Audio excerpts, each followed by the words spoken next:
So friends, I want you to pause with me for just a moment. Consider, in your own personal life, consider a watershed moment of your life. I'm thinking right now of a moment where you can understand there was a before, and very clearly everything that came after was different.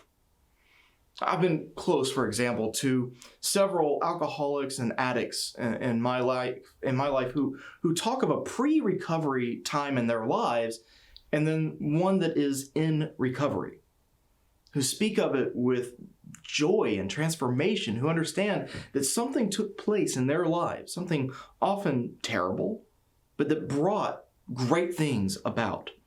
And for others, it wasn't that it was so terrible, but just that something shifted and a new way of living began. For other people, it's the moment of becoming, parents or a couple or married or empty nesters. For some, it is retirement that really marks the shift in their lives. Sometimes it can be getting a new job even, or finding a new career path. For others still, there's no one moment that took place, but rather a new trajectory that took place because of a series of major shifts that happened in sequence that caused a life to shift in a new direction. So just take a moment now. Think about your own life for just a moment. Consider, has there been a shift where everything changed? Where there was a before and then there was an after?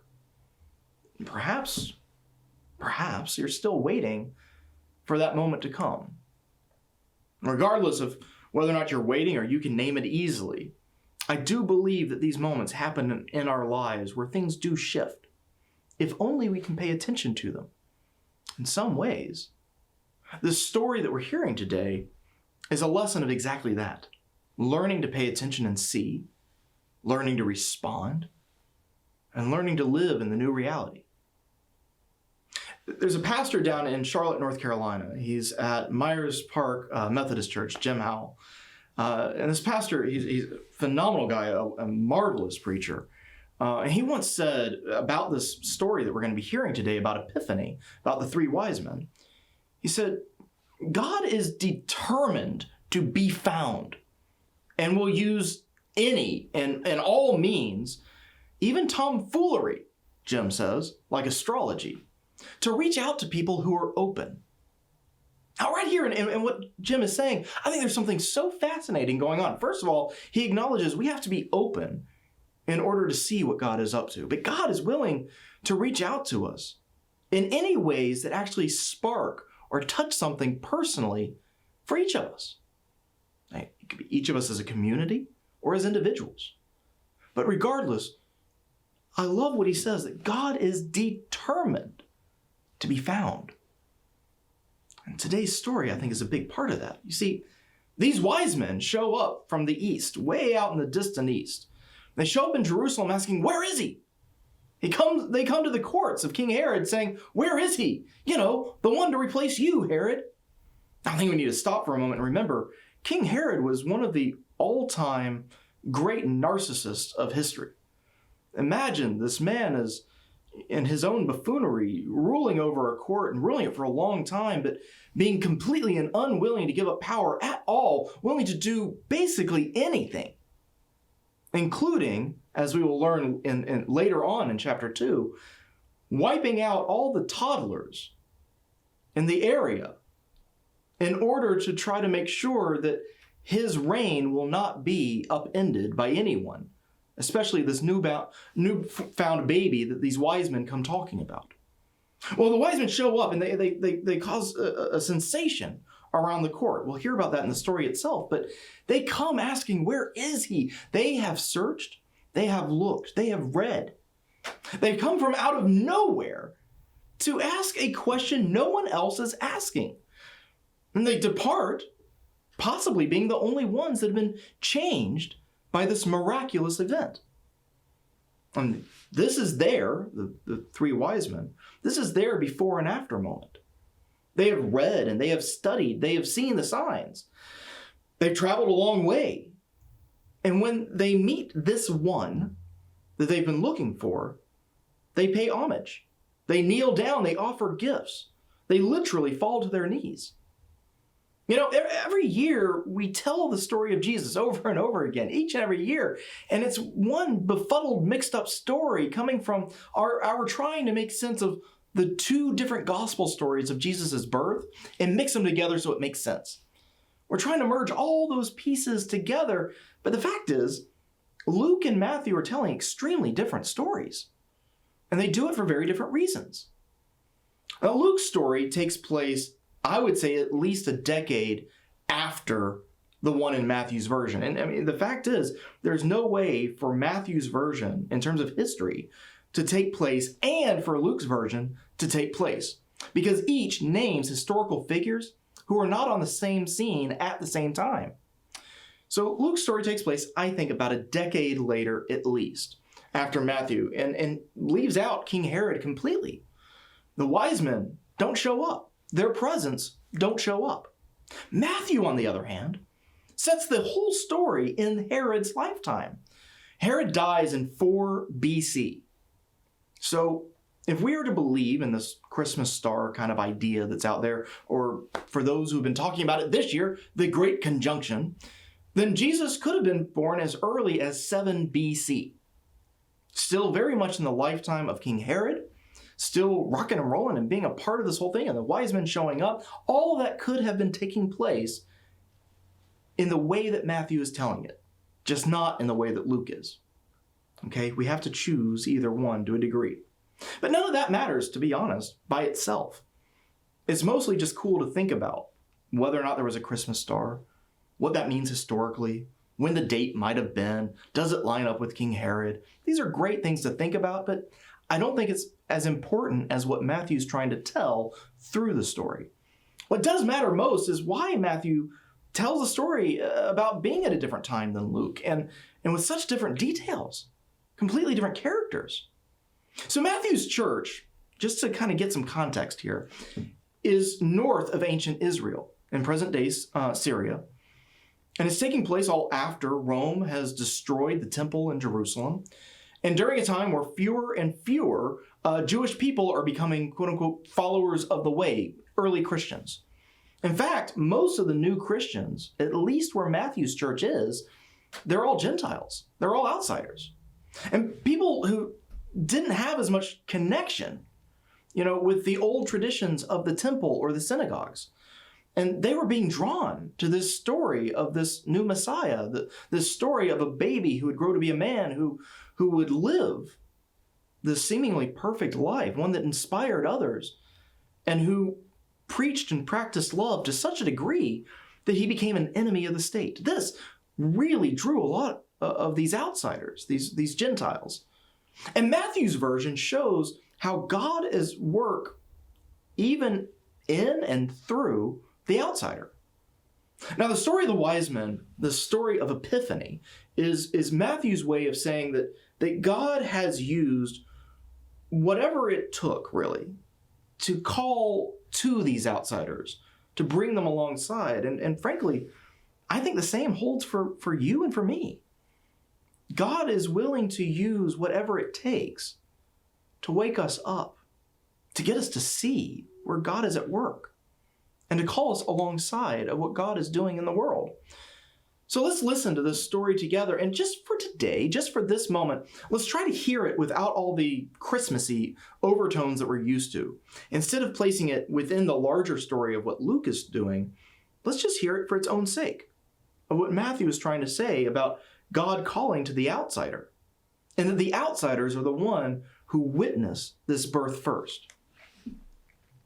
So in the time of King Herod, after Jesus was born in Bethlehem of Judea, wise men came from the east to Jerusalem asking, "Where is the child who has been born King of the Jews?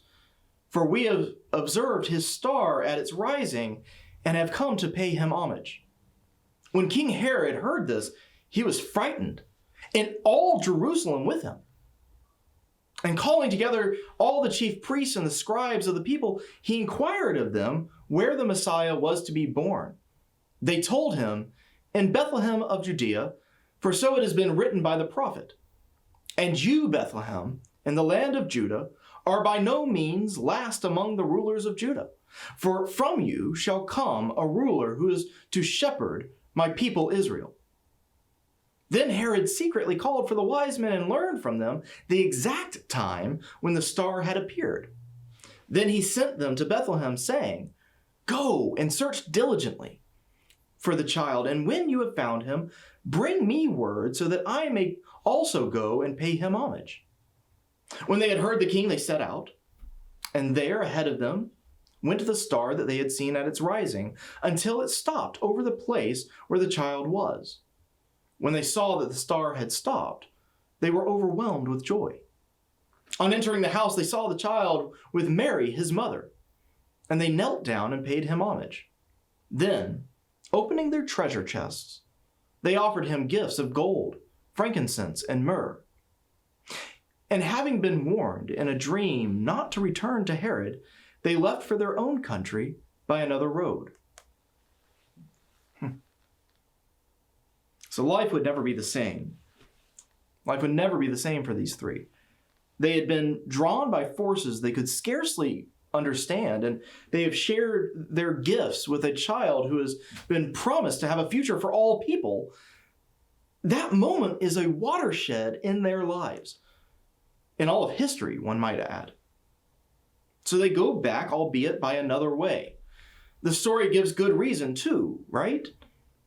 They've had a dream that something terrible is being planned by King Herod, and so there is a case for simple evasion. It makes sense to try to avoid going back through Jerusalem in case they are stopped, inevitably, and forced to say where the child is. But I think there's something else that goes on underneath, that is part of the bigger story going on. Yes, of course, they would have avoided Herod to protect this child, but I think going back by another way is also almost a metaphor for being able to say that once they encountered this Jesus, there was no going back to their old way of being. There was no going back to the old self, at least not by the same way. Life would never be the same.